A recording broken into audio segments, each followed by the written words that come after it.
STA TV, media syiar Islam. Bismillahirrahmanirrahim. Alhamdulillah, wassalatu wassalamu ala rasulillah wa ala alihi wa sahbihi wa man wala. Allahumma alimna ma yanfa'una wa fa'na bima 'allamtana wa zidna ilman. Rabbi syrah li sadri wa yassir li amri wa hlul 'uqdatam min lisani yafqahu qawli. Pendengar radio Syiar Tauhid Aceh 96,1 FM dimanapun antum berada, di malam yang berbahagia ini kita kembali dimudahkan oleh Allah Subhanahu wa Ta'ala untuk mendengarkan ayat Al-Quran dan hadis-hadis Nabi Sallallahu Alaihi Wasallam, dan kita berharap pada Allah Subhanahu wa Ta'ala dengan kita mendengarkan ayat ataupun hadis tersebut menambahkan keimanan kita dan ketakwaan kita kepada Allah Subhanahu wa Ta'ala. Para pendengar sekalian, di malam yang berbahagia ini kita kembali membahas tentang perkara akidah seorang muslim. Kita sudah sampai di malam yang berbahagia ini, kita akan membaca salah satu kitab yang baru. Karena kan di minggu yang lalu kita telah menyelesaikan kitab Khut Aqidatak, dan di malam yang berbahagia ini kita akan membaca kitab Ushulul Tsalatsa. Kitab yang membahas tentang yang pertama sekali ma'rifatullah, yaitu mengenal Allah Subhanahu wa Ta'ala. Kemudian ma'rifatun Nabi, kita mengenal Nabi sallallahu alaihi wasallam. Kemudian ma'rifatu dinil Islam bil adillah, yaitu kita mengenal agama Islam dengan dalil-dalil. Kitab ini ditulis oleh Syekh Muhammad bin Abdul Wahab. Mungkin sebagian orang apabila mendengarkan hal ini, mendengar nama ini, dia sedikit takut atau alergi ataupun yang selainnya. Padahal kalau kita membaca kitab beliau sangatlah ilmiah. Kitab beliau dibangun di atas dalil-dalil, dan beliau tidak berpendapat dengan hawa nafsunya. Pendengar radio Syiar Tauhid Aceh 96,1 FM, sebelum kita mempelajari kitab ini, ada baiknya kita sedikit mengenal tentang biografi beliau. Siapa beliau ini? Ya, karena pepatah Indonesia mengatakan apa? Tak kenal maka tak sayang, ya. Tak kenal maka tak cinta. Maka dengan kita mengenal beliau, mengenal kitab-kitabnya beliau, insya Allah kita bisa mencintai beliau. Karena beliau adalah seorang ulama yang diakui di kerajaan Arab Saudi. Syekh Muhammad bin Abdul Wahab dilahirkan pada tahun 1115 Hijriah. Atau 1703 Masehi di kampung Uyainah, Najd, dan wafat pada tahun 1206 Hijriah.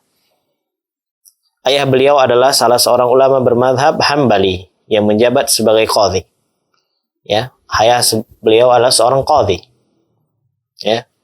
Dan beliau Syekh Muhammad bin Abdul Wahab ini memiliki kecerdasan yang sangat luar biasa. Syekh Muhammad bin Abdul Wahab telah berhasil menghafal 30 juz Al-Quran sebelum berusia 10 tahun. Ya, sebelum beliau balik, sebelum beliau 10 tahun, beliau sudah menghafal Al-Quran. Dan sudah dimaklumi bersama bahwasanya menghafal Al-Quranul Karim pada masa kecil itu suatu yang sangat utama. Dikarenakan anak kecil itu mudah dalam menghafal. Ya, jadi akan lebih baik kalau seorang anak kecil itu menghafal Al-Quranul Karim. Dan menghafal Al-Quranul Karim itu adalah suatu kemuliaan. Jangankan menghafalnya, kita membaca Al-Quranul Karim saja itu adalah suatu keutamaan. Baginda Nabi Sallallahu Alaihi Wasallam sabda, "Iqra'ul Qur'ana fa innahu ya'ti yaumal qiyamah syafi'an li ashabih." Bacalah Al-Quran, dikarenakan Al-Quranul Karim akan datang pada hari kiamat untuk memberikan syafaat kepada pembacanya. yang membaca Al-Quran saja memiliki keutamaan yang besar.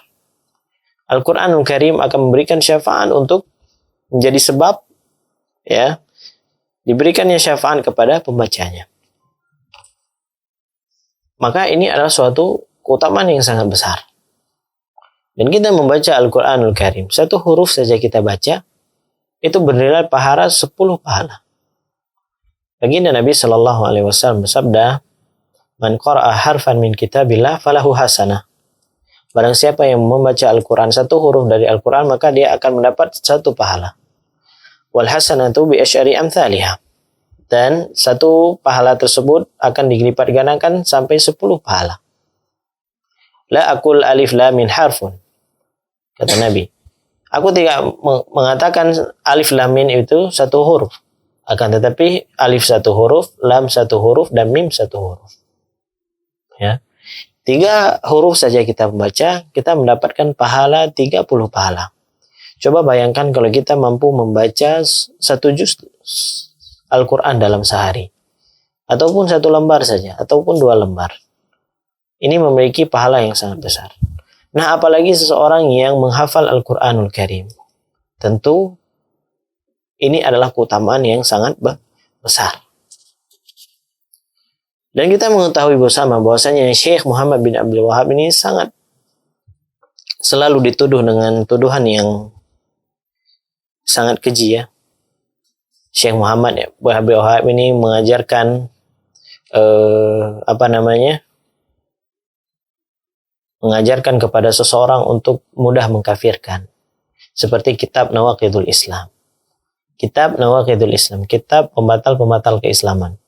Sebenarnya di dalam kitab fikih saja telah dibahas tentang kitabur riddah. Ya, kitabur riddah, hal-hal yang bisa membuat seseorang keluar dari Islam. Itu sudah ada di dalam kitab fikih. Nah, tatkala Syekh membuat kitab khusus untuk membahas tentang masalah ini, kemudian banyak orang yang mengkomplain.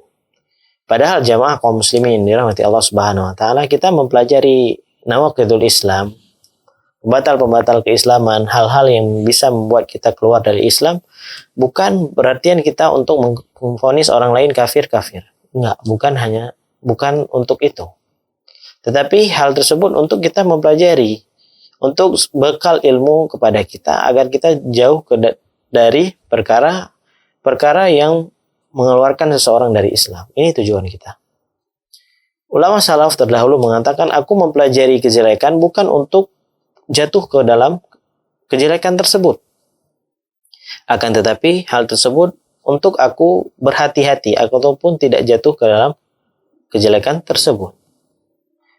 Dan kita mengetahui bersama bahwasanya mengkafirkan seseorang dengan ta'yin itu bukan perkara yang mudah. Itu urusannya para ulama. Ya. Dan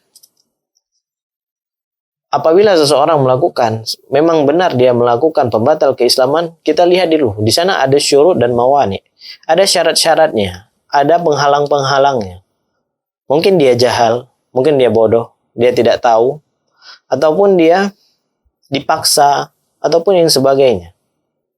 Jadi tidak, kita mempelajari hal tersebut bukan untuk mengkafirkan orang lain, bukan. Ini hanya untuk untuk membentengi diri kita dari hal-hal yang mengeluarkan kita dari Islam. Dan kita mengetahui bersama bahwa Syekh Muhammad bin Abdul Wahab ini adalah ulama yang sangat semangat ya, mengajarkan kepada pembacanya ataupun kitab-kitabnya itu biasanya penuh dengan perkara tauhid dan perkara larangan-larangan dari kesyirikan. Dan seseorang apabila fokus ataupun memprioritaskan dakwahnya dengan dakwah tauhid, pasti dia akan difitnah, dibenci oleh orang lain. Jemaah kaum muslimin yang dirahmati Allah Subhanahu wa taala. Di sini ada nasihat yang indah dari Ali bin Abi Thalib. Beliau pernah berkata kepada Abul Hayyaj. Beliau mengatakan, ala ab'athuka ala ma ba'athani alaihi Rasulullah sallallahu alaihi wasallam ala tada'a timthalan illa tamastahu wala qabran musyrifan illa sawaitahu. Maukah kau aku utus untuk melaksanakan suatu perintah yang juga pernah Rasulullah sallallahu alaihi wasallam perintahkan kepadaku? Nasihat ini adalah nasihat dari Nabi sallallahu alaihi wasallam menasihatkan kepada Abu Talib, Ali bin Abi Talib. Kemudian Ali bin Abi Talib menasihatkan kepada Abul Hayyaj. Apa isi nasihatnya? Ala tada'a timthalan illa tamastahu. Janganlah engkau biarkan patung melainkan engkau musnahkan. Wala qabran musyrifan illa sawaitahu. Dan jangan engkau biarkan kuburan yang ditinggikan secara berlebihan melainkan engkau ratakan. Ya, ini adalah nasihat yang sangat indah. Ya, dari baginda Nabi sallallahu alaihi wasallam kepada Ali bin Abi Thalib. Ya, janganlah engkau biarkan patung melainkan engkau musnahkan. Dan jangan engkau biarkan kuburan yang ditinggikan secara berlebihan melainkan engkau ratakan. Ya. Jadi apabila ada kuburan yang ditinggikan, maka Nabi Shallallahu Alaihi Wasallam menyuruh umatnya, menyuruh kita semua untuk meratakan kuburan tersebut.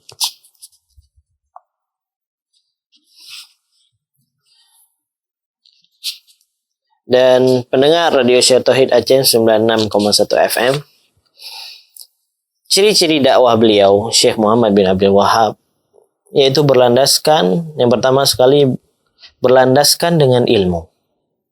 Ya. Tentu saja beliau adalah bukan orang yang sembarangan. Beliau adalah rahimahullah taala hafal Al-Qur'an sebelum balik. Ya, belajar dari ayahnya yang merupakan ahli fikih bermadhab Hanbali.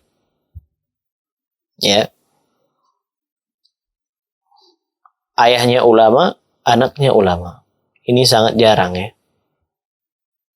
Ini sangat jarang. Dan seorang orang tua itu sangat berpengaruh tentang soleh atau berilmunya anak tersebut. Bagaimana dia bisa mengajarkan anaknya kalau dia tidak paham dengan agama? Maka seorang bapak, seorang ibu sangat memberikan pengaruh besar kepada anaknya. Dan seorang bapak akan ditanya oleh Allah Subhanahu wa taala tentang kepemimpinannya. Karena Nabi SAW sabda, kullukum ra'in wa kullukum mas'ulun an ra'iyatih. Setiap kalian adalah pemimpin dan setiap kepemimpinan akan ditanya oleh Allah Subhanahu wa taala. Seorang bapak akan ditanya oleh Allah Subhanahu wa taala. Seorang ibu juga akan ditanya oleh Allah Subhanahu wa taala. Kemudian dakwah beliau adalah fokus kepada tauhid. Ya. Fokus kepada tauhid. Dalam berdakwah beliau, kalau kita membaca kitabnya beliau sangat memiliki semangat ya besar untuk mengajarkan anak-anak muridnya atau pembaca-pembacanya dari perkara tauhid. Dikarenakan perkara tauhid ini adalah tujuan kita diciptakan di muka bumi ini. Karena Allah Subhanahu wa taala berfirman di surat Az-Zariyat ayat 56, wa ma khalaqtul jinna wal insa illa liya'budun. Tidaklah kuciptakan jin dan manusia kecuali untuk beribadah kepadaku. Ini tujuan Allah Subhanahu wa taala menciptakan kita semuanya, yaitu mentauhidkan Allah Subhanahu wa taala. Di hadis Nabi sallallahu alaihi wasallam menanyakan kepada seorang anak kecil, "Atadri haqqullah 'alal ibad wa haqqul ibad 'ala Allah." Ya. Hak seorang muslim, hak seorang hamba kepada Allah Subhanahu wa taala ayya'buduhu wa la yusyriku bihi syai'a. Yaitu dia beribadah kepada Allah Subhanahu wa taala dan tidak menyekutukannya dengan sesuatu apapun. Ini adalah tugas seorang hamba Allah Subhanahu wa taala kepada Allah Subhanahu wa taala. Yaitu beribadah kepada Allah dan tidak menyekutukannya dengan sesuatu apapun. Kemudian membersihkan syariat dari perkara bid'ah. Membersihkan syariat ini dari perkara bid'ah, dari perkara-perkara baru dalam agama. Ini adalah salah satu sebab utama kebencian banyak orang-orang di zaman beliau kepada beliau. Ya, jangankan di zaman beliau, sampai zaman sekarang beliau tetap dimusuhi, ya. Tidak hanya membahas tentang masalah tauhid dan syirik secara terperinci, beliau juga membahas bahayanya bid'ah. Ya, bahayanya bid'ah secara terperinci. Kalau seseorang jamaah kaum muslimin yang dirahmati Allah Subhanahu wa taala tidak pernah melakukan bid'ah, kalau dia disampaikan tentang bahayanya bid'ah, kira-kira tersinggung enggak? Enggak.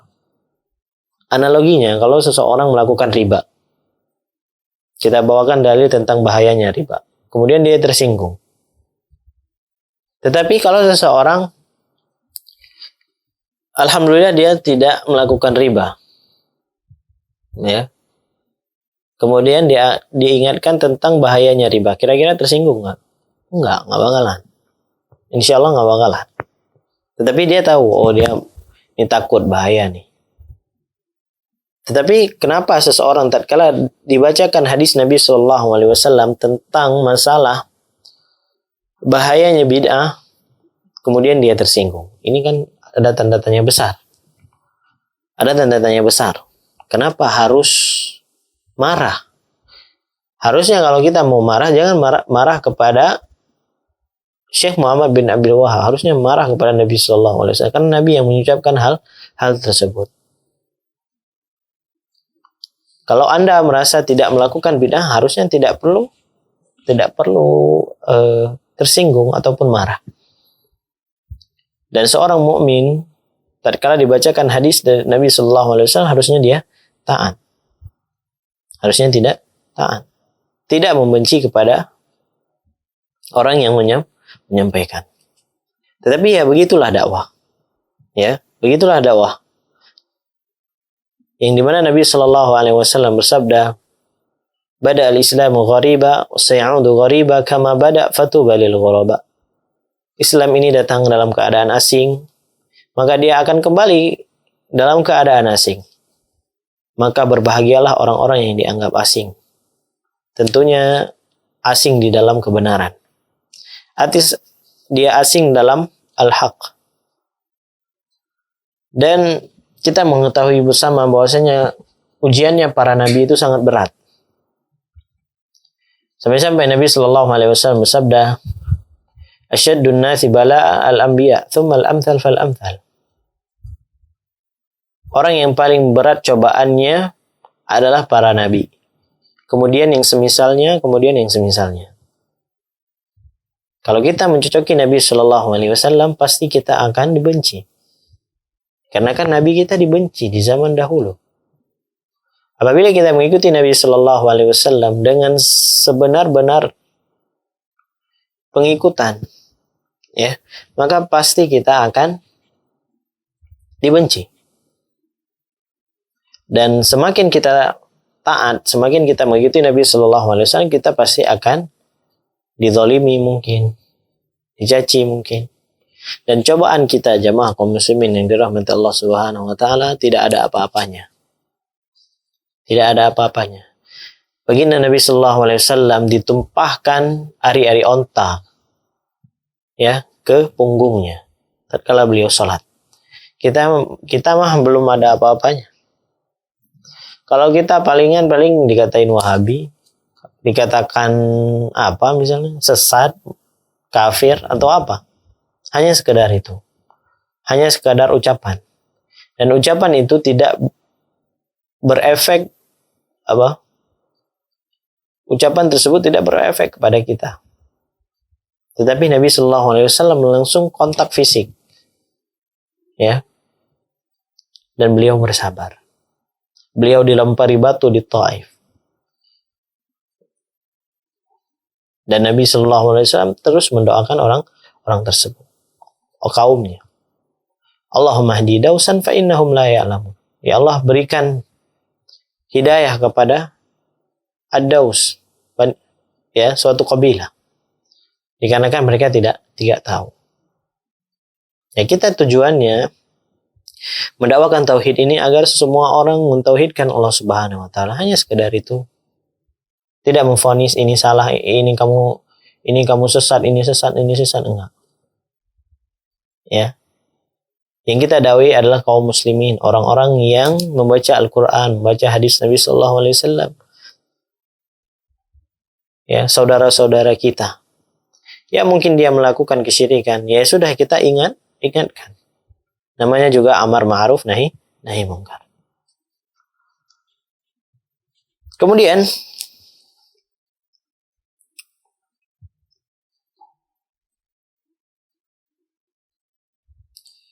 dakwah beliau ini memerangi tentang taklid. Yaitu apa itu taklid? Yaitu fanatik buta. Ya. Fanatik buta. Ini perkara fanatik. Dahulu, saking orang itu taklid kepada madhabnya, dahulu Masjid di Najd, bahkan Masjidil Haram sekalipun memiliki banyak mihrab, ya, yang masing-masing mewakili madhab-madhab fikih yang ada. Jadi pengikut madhab A hanya sholat bersama imam yang A, dan mihrab yang bermadhab A. Demikianlah fenomena yang menjadikan fanatisme madhab yang saat itu merajalela di tengah-tengah kaum muslimin. Alhamdulillah, negara Arab Saudi berhasil mempersatukan kaum muslimin dan hanya menjadikan satu mihrab. Kebayang nggak kalau misalnya yang kita tahu nih madhab ada 4 nih. Madhab ada 4. Ya. Abu Hanifah, Hanafi, Maliki, Syafi'i, dan Hambali. Itu yang populer, ya. Kemudian seseorang nggak mau, saya pokoknya Hanafi, nggak mau kalau yang imamnya Maliki, yang bermadhab Maliki, saya nggak mau ikut. Itu terjadi di zamannya beliau. Kalau kita mengatakan boleh nggak kita bermadhab, jawabannya boleh. Seorang bermadhab, ya.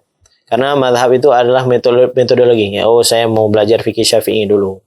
Untuk ada runtutan belajarnya. Ya. Kemudian nanti baru dia belajar kepada fiqhul muqaran. Perbandingan madhab. Tetapi jangan menjadikan saya Syafi'i, nggak maulah untuk kalau imamnya Hanbali saya nggak mau ikut. Saya Hanbali, nggak mau imamnya kalau imamnya Syafi'i. Kalau imamnya bermadhab dengan madhab Syafi'i, ini tidak diperkenankan. Kemudian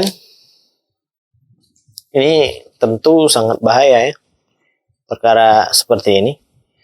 Kemudian dakwah beliau adalah memperhatikan skala prioritas dan bertahap dalam berdakwah. Ya.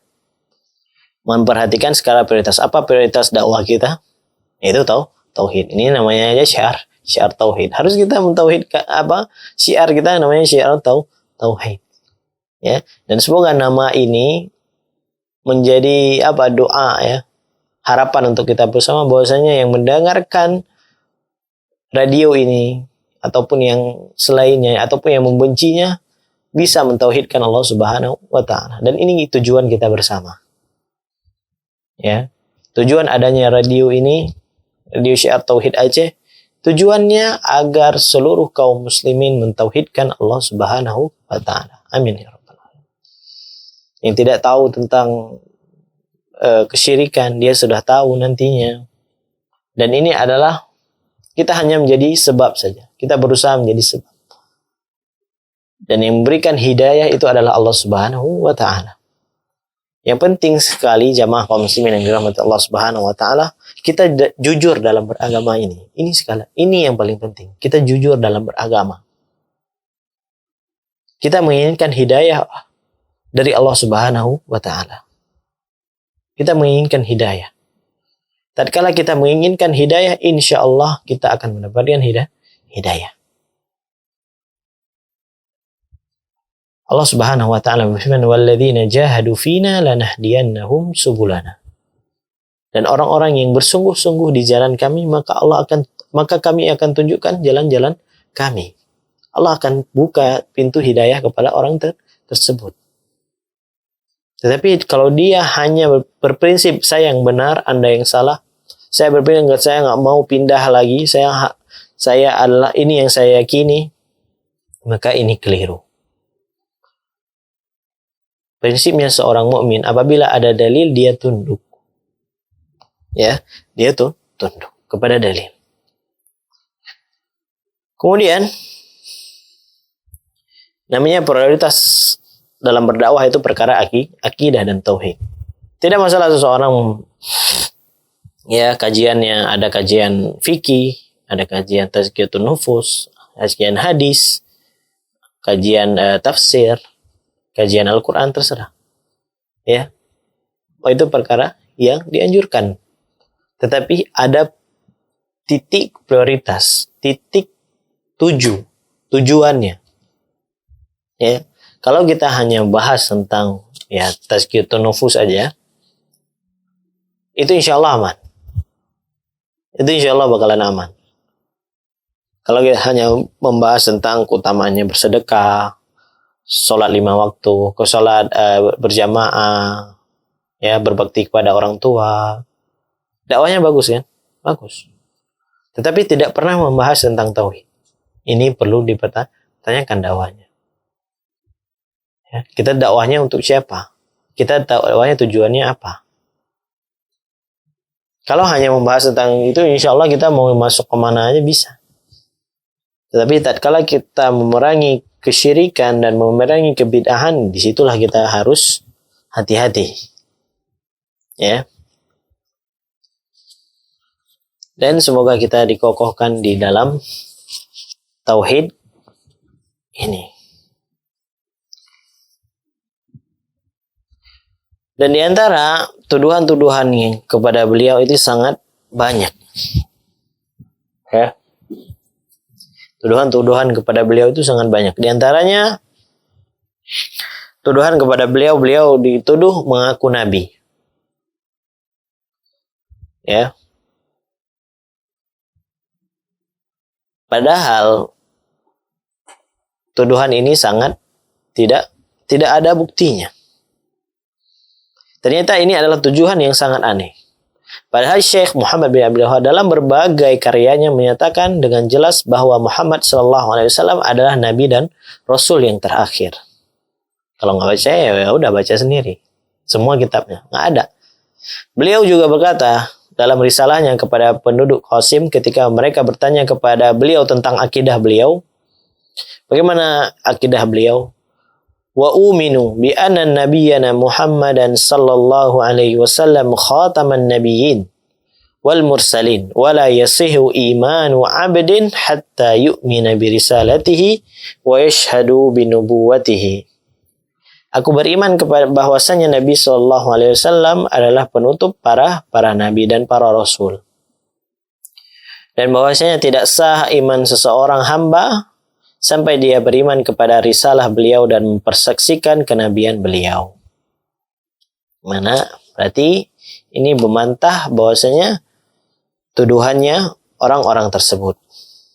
Dalam kitab Tauhid beliau juga menukilkan hadis Nabi sallallahu alaihi wasallam, wa innahu sayakunu fi ummati kadzabun thalathun kulluhum yaz'umu annahu nabiyyun wa ana khatamun nabiyyin.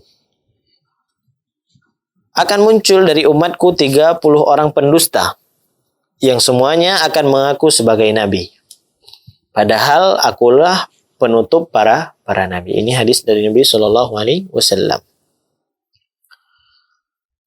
Hadis riwayat Abu Dawud, Ibnu Hibban dan Al-Hakim dan selainnya. Di Indonesia aneh ya. Ada seorang wanita yang malah wanita mengaku dirinya nabi. Na'udzubillahi min dzalik. Kemudian banyak sekali tuduhan kepada beliau rahimahullahu taala. Beliau dikatakan mujassimah. Apa itu mujassimah? Ya. Semua orang menuduh beliau mujassimah. Itu orang-orang yang mengatakan menyamakan Allah dengan makhluk. Ya. Dan ini adalah tuduhan yang sangat keliru tentunya.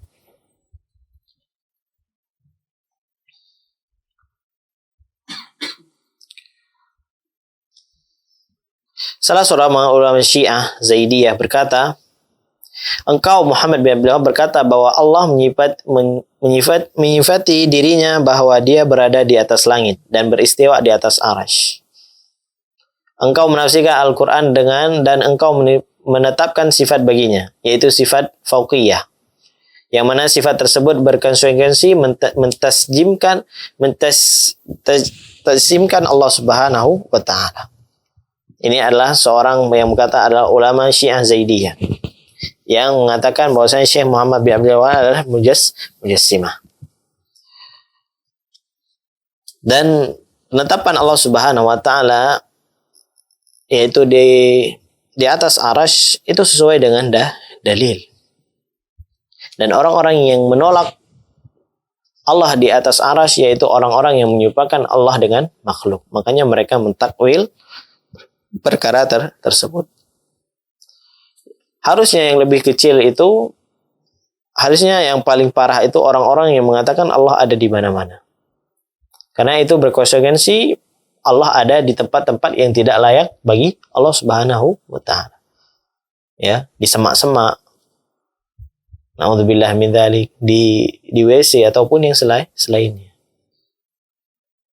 Dan kita menetapkan Allah di atas arasy itu seakan-akan itu akidah yang baru. Seakan-akan itu akidah yang baru. Padahal ini adalah Al-Qur'anul Karim. Banyak ayat-ayat yang membahas tentang Allah tinggi di atas arasy. Kemudian beliau dituduh dengan merendahkan Nabi Shallallahu Alaihi Wasallam. Ya, banyak sekali hal-hal yang ditujukan kepada Nabi Shallallahu Alaihi Wasallam. Kemudian beliau dituduh dengan anti madhab. Ya, beliau anti madhab. Tuduhan ini sama sekali tidak benar. Bukankah beliau bermadhab Hambali? Ya, beliau bermadhab Hambali. Bukankah madhab fikih kerajaan Saudi juga Hambali? Ya, jadi nggak ada kita Ahlus Sunnah wal Jamaah ini kita anti dengan madhab, enggak. Tetapi yang kita perangi adalah fanatik dengan madhab tersebut. Tidak mau bertoleransi. Ya, tidak mau bersaudara dengan madhab yang lainnya. Tidak mau. Ya, ini yang kita perangi. Mungkin hanya ini yang bisa kita sampaikan pada malam yang berbahagia ini. Masih banyak tuduhan-tuduhan yang pada beliau yang disematkan. Mungkin hanya ini yang bisa kita sampaikan pada malam yang berbahagia ini. Semoga memberikan manfaat untuk saya pribadi dan pendengar sekalian. Bila ada kata-kata yang kurang berkenan, saya mohon maaf. Wabillahi taufiq wal hidayah. Wassalamualaikum warahmatullahi wabarakatuh.